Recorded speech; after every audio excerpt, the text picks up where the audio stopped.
भारत के शीर्ष 10 प्रसिद्ध आईएएस अधिकारी। भारत के प्रसिद्ध आईएएस अधिकारी रातों रात प्रसिद्ध नहीं हो गए हैं। उन्होंने भारत के शासन और विकास को बेहतर बनाने के लिए कड़ी मेहनत की है, विभिन्न पहल की है जिससे वे सुर्खियों में आए हैं। हम भारत के कुछ प्रसिद्ध आईएएस अधिकारियों के बारे में पढ़ेंगे जिन्होंने प्रशासन और शासन में सकारात्मक बदलाव लाने में कामयाबी हासिल की है। भारत के शीर्ष 10 प्रसिद्ध आईएएस अधिकारी।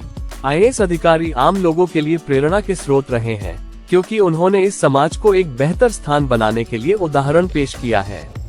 यहाँ भारत के शीर्ष 10 सबसे प्रसिद्ध आईएएस अधिकारी हैं। Armstrong palm, the 23rd of September 1984, Manipur के आईएएस अधिकारी जो जेमा नागा जनजाति से संबंधित हैं, फेसबुक पर क्राउड फंडिंग के माध्यम से धन जुटाकर 100 किलोमीटर लंबी सड़क बनाने के लिए जाने जाते हैं। श्री आर्मस्ट्रॉन्ग दिल्ली विश्वविद्यालय के सेंट स्टीफन्स कॉलेज से भौतिकी ऑनर्स स्नातक हैं। उन्होंने ऑक्सफोर्ड विश्वविद्यालय से परिवर्तनकारी नेतृत्व पाठ्यक्रम और हार्वर्ड कैनेडी स्कूल से 21वीं सदी के कार्यकारी शिक्षा मॉड्यूल में नेतृत्व पूरा किया है। उन्हें वर्ल्ड इकोनॉमिक फोरम द्वारा 2018 की कक्षा का युवा वैश्विक नेता घोषित किया गया है।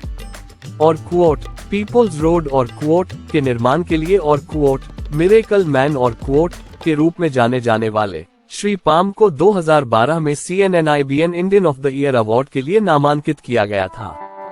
Smita Sabharwal, the 19th of June 1977, Smita Sabharwal Telangana cadre की 2001 बैच की आईएएस अधिकारी है। नागरिक मुद्दों को संबोधित करने के लिए उनके सक्रिय दृष्टिकोण के कारण उन्हें और क्वोट लोगों का अधिकारी और क्वोट कहा जाता है। नगर निगम आयुक्त के रूप में अपनी नियुक्ति के दौरान सभरवाल ने और क्वोट फंड योर सिटी और क्वोट योजना शुरू की, जिसके तहत सार्वजनिक निजी भागीदारी PPP के साथ बड़ी संख्या में सार्वजनिक बुनियादी ढांचे जैसे traffic junction, foot overbridge, bus stop, park बनाए गए। वो मुख्यमंत्री कार्यालय में नियुक्त होने वाली पहली महिला हैं और वर्तमान में तेलंगाना सरकार में मुख्यमंत्री की सचिव के रूप में कार्य करती हैं और ग्रामीण जल आपूर्ति और स्वच्छता विभाग, मिशन भागीरथ विभाग के सचिव का अतिरिक्त प्रभार संभालती हैं। दुर्गा शक्ति Nagpal, the 25th of June 1985, Durga शक्ति नागपाल उत्तर प्रदेश कैडर की आईएएस अधिकारी हैं। इससे पहले वे पंजाब कैडर में थी। नागपाल ने 2007 में इंदिरा गांधी दिल्ली तकनीकी विश्वविद्यालय से कंप्यूटर इंजीनियरिंग में स्नातक की डिग्री प्राप्त की। नागपाल गौतम बुद्ध नगर में अपने कार्यकाल के दौरान अवैध रेत खनन के खिलाफ बड़े पैमाने पर अभियान चलाने के लिए जानी जाती है। राजनीतिक हस्तक्षेप के कारण उनके निलंबन के कारण नागरिक समाज ने भारी विरोध किया, जिसके कारण उत्तर प्रदेश की तत्कालीन सरकार को उन्हें बहाल करना पड़ा।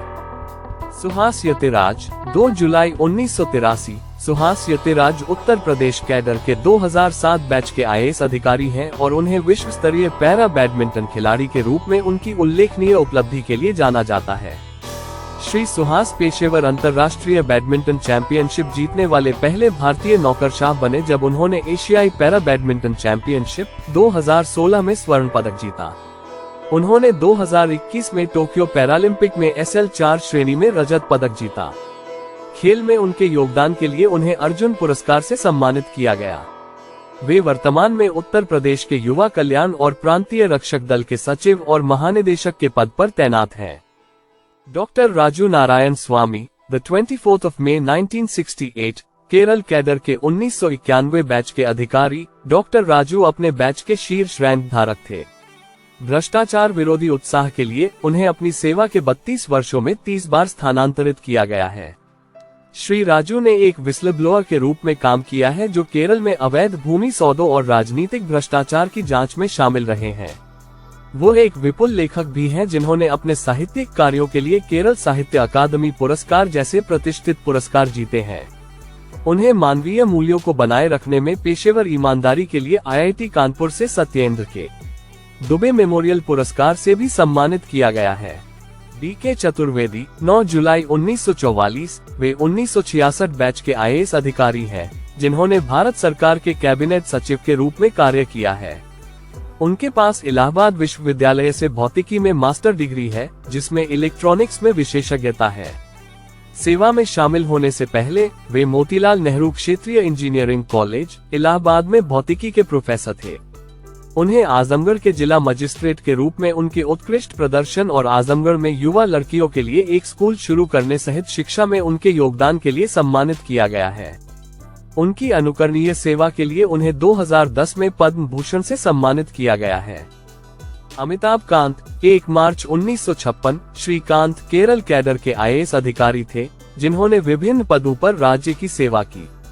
केंद्र सरकार में अपने कार्यकाल के दौरान उन्होंने अतुल्य Bharat, make in India, startup India, व्यापार करने में आसानी आदि जैसे अभियान चलाए।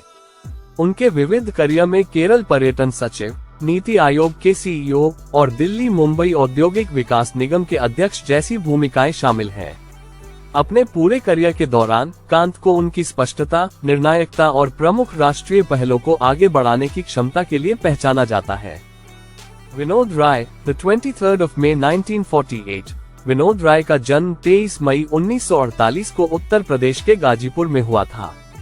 उन्होंने दिल्ली और बाद में हार्वर्ड विश्वविद्यालय से वित्त और लोक प्रशासन में विशेषज्ञता हासिल की। वे अपने अनुशासित कार्य नीति के लिए जाने जाते हैं।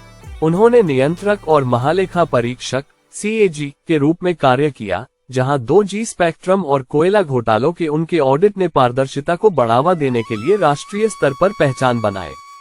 इससे पहले उन्होंने वित्त मंत्रालय में सचिव और बैंक बोर्ड ब्यूरो के अध्यक्ष के रूप में भी काम किया है। 2016 में पद्म भूषण से सम्मानित राय को सार्वजनिक क्षेत्र की जवाबदेही को मजबूत करने और वित्तीय प्रबंधन और शासन में उच्च मानक स्थापित करने के लिए जाना जाता है। अशोक खेमका 30 अप्रैल 1965। खेमका हरियाणा कैडर के 1991 बैच के IAS अधिकारी हैं, जो भ्रष्टाचार के खिलाफ अपनी कार्रवाई के लिए जाने जाते हैं। कोलकाता में एक निम्न मध्यम वर्गीय परिवार में पैदा हुए अशोक खेमका ने 1988 में IIT खड़गपुर से कंप्यूटर साइंस में B.Tech की डिग्री हासिल की। उन्होंने Tata institute of fundamental research से PhD, MBA और IGNOU से अर्थशास्त्र में MA किया। इसके बाद खेमका ने IAS की परीक्षा पास की और हरियाणा कैडर के लिए चुने गए अशोक खेमका को गुड़गांव में रॉबर्ट वारा के अवैध जमीन सौदे को रद्द करने के लिए जाना जाता है। एक विस्ल ब्लोअर के रूप में उन्होंने भूपेंद्र हुड्डा के शासन में कई घोटालों का पर्दाफाश। इरा सिंघल 31 अगस्त 1983। इरा सिंघल सिविल सेवा परीक्षा में शीर्ष स्थान प्राप्त करने वाली पहली दिव्यांग महिला बनी।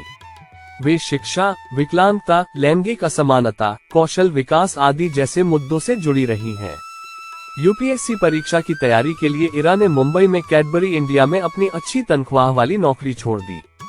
पैसे से ज्यादा दुनिया की मदद करने की इच्छा से प्रेरित होकर उन्होंने 2010 में UPSC की परीक्षा दी और सीमा शुल्क और केंद्रीय उत्पाद शुल्क सेवा के लिए अर्हता प्राप्त की। हालांकि उनकी विकलांगता सूचीबद्ध श्रेणियों में फिट नहीं थी और उनकी फाइल खारिज कर दी गई थी। इरा ने अपने पिता राजेंद्र सिंघल के समर्थन से विकलांग व्यक्ति अधिनियम के तहत लड़ते हुए केंद्रीय प्रशासनिक न्यायाधिकरण में मुकदमा दायर किया। वो वर्तमान में सामाजिक न्याय और अधिकारिता मंत्रालय के विकलांगता विभाग की ब्रांड एम्बेसडर है और अरुणाचल प्रदेश के तिर्प जिले में डिप्टी कमिश्नर के रूप में तैनात हैं।